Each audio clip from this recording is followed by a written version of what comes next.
नवरात्रि का आरंभ हो चुका है और नवरात्रि में 9 दिन तक देवी के सभी 9 रूपों की अलग अलग दिन पूजा की जाएगी।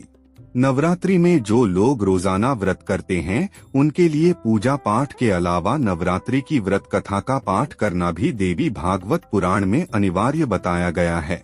इसके अनुसार नवरात्रि के व्रत की पूजा तभी पूर्ण मानी जाती है जब आप इस व्रत कथा का पाठ देवी के सिंहासन के समक्ष बैठकर करते हैं।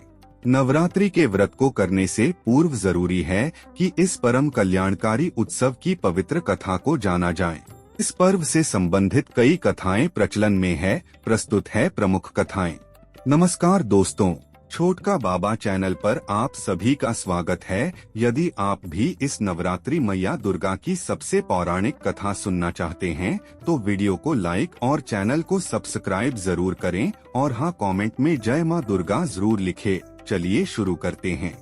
श्रीमद् देवी भागवत कथा के लाभ। ज्योतिषाचार्य के अनुसार श्रीमद् देवी भागवत कथा धर्म, अर्थ, काम और मोक्ष की प्राप्ति के लिए यह सर्वोत्तम साधन है। देवी भागवत पुराण के अनुसार जो पुरुष देवी भागवत के एक श्लोक का भी भक्ति भाव से नित्य पाठ करता है उस पर देवी प्रसन्न होती हैं। महामारी व भूत प्रेत बाधा मिट जाती है। पुत्रहीन पुत्रवान, गरीब धनवान और रोगी आरोग्यवान हो जाता है। इसका पाठ करने वाला यदि ब्राह्मण हो तो प्रकांड विद्वान, क्षत्रिय हो तो महान शूरवीर, वैश्य हो तो प्रचुर धनाढ्य और शूद्र हो तो अपने कुल में सर्वोत्तम हो जाता है।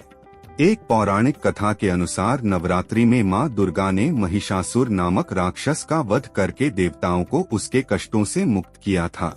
महिषासुर ने भगवान शिव की आराधना करके अद्वितीय शक्तियां प्राप्त कर ली थीं और तीनों देव अर्थात ब्रह्मा, विष्णु व महेश भी उसे हराने में असमर्थ थे। महिषासुर राक्षस के आतंक से सभी देवता भयभीत थे। उस समय सभी देवताओं ने अपनी अपनी शक्तियों को मिलाकर दुर्गा को अवतरित किया। अनेक शक्तियों के तेज से जन्मी माता दुर्गा ने महिषासुर का वध कर सबके कष्टों को दूर किया। मैया रानी की सबसे प्रचलित कथा। एक नगर में एक ब्राह्मण रहता था।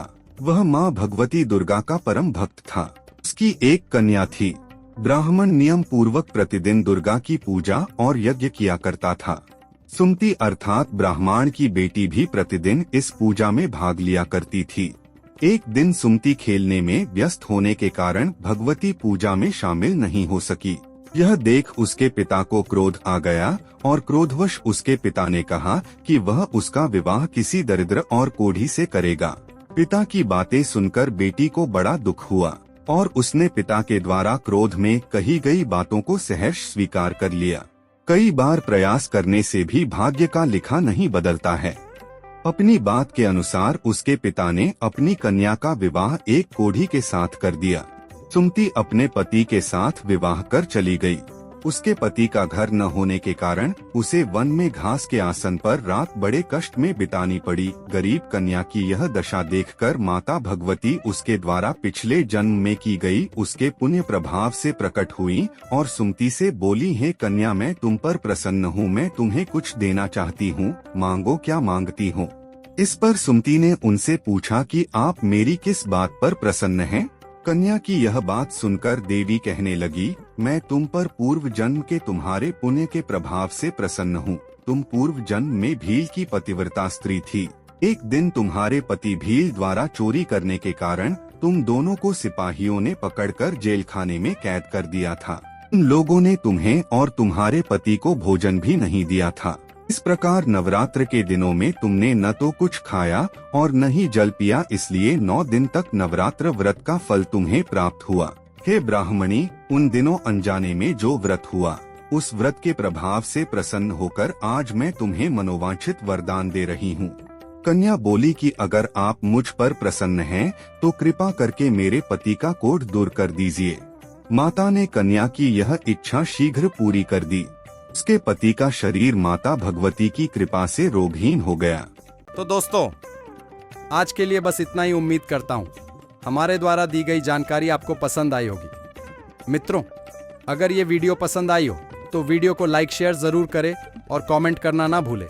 दोस्तों, अगर आपने हमारा चैनल सब्सक्राइब नहीं किया है तो सब्सक्राइब जरूर करें। और हाँ, लास्ट तक देखने के लिए धन्यवाद।